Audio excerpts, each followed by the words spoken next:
बिहार की समस्त आंगनवाड़ी सेविकाओं, आप सबों को बहुत बहुत शुभकामनाएं। एक बात की खुशी आपसे शेयर मैं कर रहा हूँ कि लगभग जितने संगठन बिहार में कार्यरत थे उनमें से अधिकांश ने अब न्यायालय की उपयोगिता को स्वीकार कर लिया है। विगत 2-4 सालों से मैं लगातार प्रयास कर रहा था कि आंगनवाड़ी सेविकाओं को न्याय सिर्फ न्यायालय से ही लिया जा सकता है। राज्य या केंद्र की सरकारें आंगनबाड़ी सेविकाओं के साथ सदा से छल करती रही हैं और थोड़े बहुत पैसे फेंक कर, भीख स्वरूप कुछ देकर सेविकाओं को संतुष्ट करने का कार्य यहाँ कार्यरत सभी आंगनबाड़ी संगठनों ने किया है आज तक। अन्यथा क्या कारण है कि लगभग 45 सालों की सेवा अवधि के बाद भी सेविकाओं को मात्र मानदेय 4500 ही मिल रहा है। खैर, उन बातों को जाने दीजिए। देर से ही सही उन लोगों ने कोर्ट की महत्ता को स्वीकार किया है। अभी कुछ लोग दिल्ली में बैठकर सुप्रीम कोर्ट जाने की बात कर रहे हैं, कुछ लोग अहमदाबाद जाने की तैयारी कर रहे हैं। यह एक सकारात्मक संकेत है। कम से कम उन्होंने यह तो मान लिया कि गर्दनी बाग में धरना देने या दिल्ली जाकर धरना देने का कोई हल नहीं निकलने वाला है सेविकाओं के लिए। जहां सेविकाओं का सबसे महत्वपूर्ण मांग जो है और उसके समाधान का सबसे अस्थायी रास्ता यही है कि सरकार सबसे पहले इसे पूर्णकालिक और कुशल मजदूर का दर्जा दे, जिसके आधार पर न्यूनतम 29,600 रुपया पाने की हकदार बन सके, जिसकी लड़ाई लड़नी है। और आज तक जितने भी संगठन बिहार में कार्यरत हैं, मुझे कहने में कोई संकोच नहीं है कि उन्होंने सिर्फ गर्दनी बाग और दिल्ली ले जाकर सेविकाओं के धनबल और जनबल का दुरुपयोग किया है।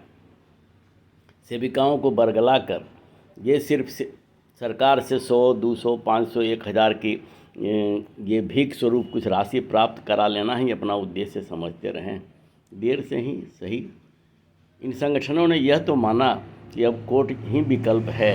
मैं शुभ प्रारंभ से यह कहता रहा हूँ कि कोर्ट ही हम लोग का विकल्प है और हम लोग को कोर्ट से अपने अधिकार के लिए, समुचित न्याय के लिए संघर्ष करने की आवश्यकता है। विगत के हालिया फैसले में सुप्रीम कोर्ट ने जहाँ ग्रेच्युटी की बात कही, वहीं गुजरात हाई कोर्ट ने आंगनबाड़ी सेविकाओं को तृतीय वर्ग के कर्मचारी के रूप में वेतनमान देने की बात कही है। और केंद्र सरकार और गुजरात की सरकारों को यह निर्देशित किया है कि एक सीमित अवधि तक निश्चित रूप से आंगनबाड़ी सेविकाओं को तृतीय वर्ग के कर्मचारी और सहायिकाओं को चतुर्थ वर्गीय कर्मचारी के रूप में वेतनमान और अन्य सुविधाएं दी जाए। ये एक अच्छी पहल है और जिस ओर हम लोग जाना चाहते थे उसका एक सकारात्मक प्रभाव पड़ा है।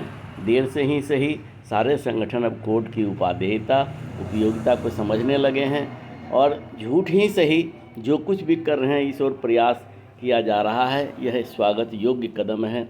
लोग अहमदाबाद जाएं, दिल्ली जाएं या जहां कहीं भी जाएं, लेकिन इतना तो तय है कि अब आंगनवाड़ी सेविकाओं के अच्छे दिन आने वाले हैं और यह किसी सरकार की अनुकंपा पर नहीं होने जा रहा है, बल्कि यह सुप्रीम कोर्ट और उच्च न्यायालयों के आदेश के आलोक में होने जा रहा है। और विगत 45 वर्षों से सेविकाओं ने जलालत झेली है, उसका अंत अब निकट भविष्य में है।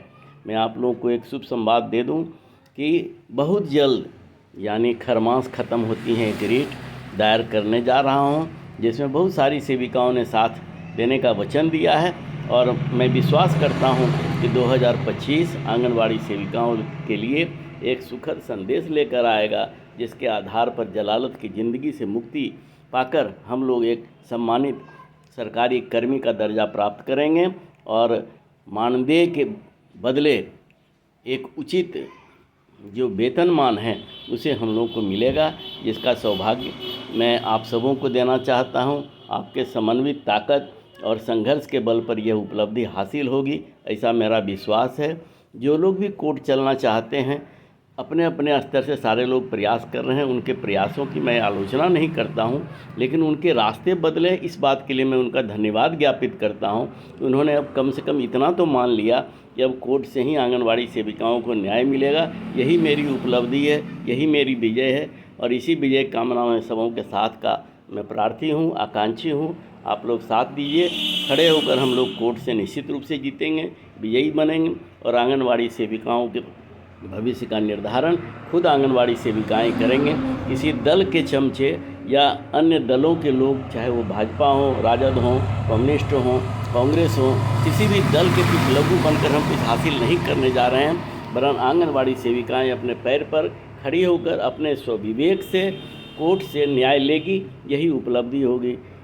और इन्हीं आशाओं के साथ मैं आप सबों को धन्यवाद देता हूं कि आप सबों ने मेरा काफ़ी मनोबल बढ़ाया है और मैं निश्चित रूप से ये कहना चाहूँगा कि हम विजय की ओर अग्रसर हो रहे हैं। आप लोगों का साथ मेरे लिए संजीवनी का काम करेगा। धन्यवाद।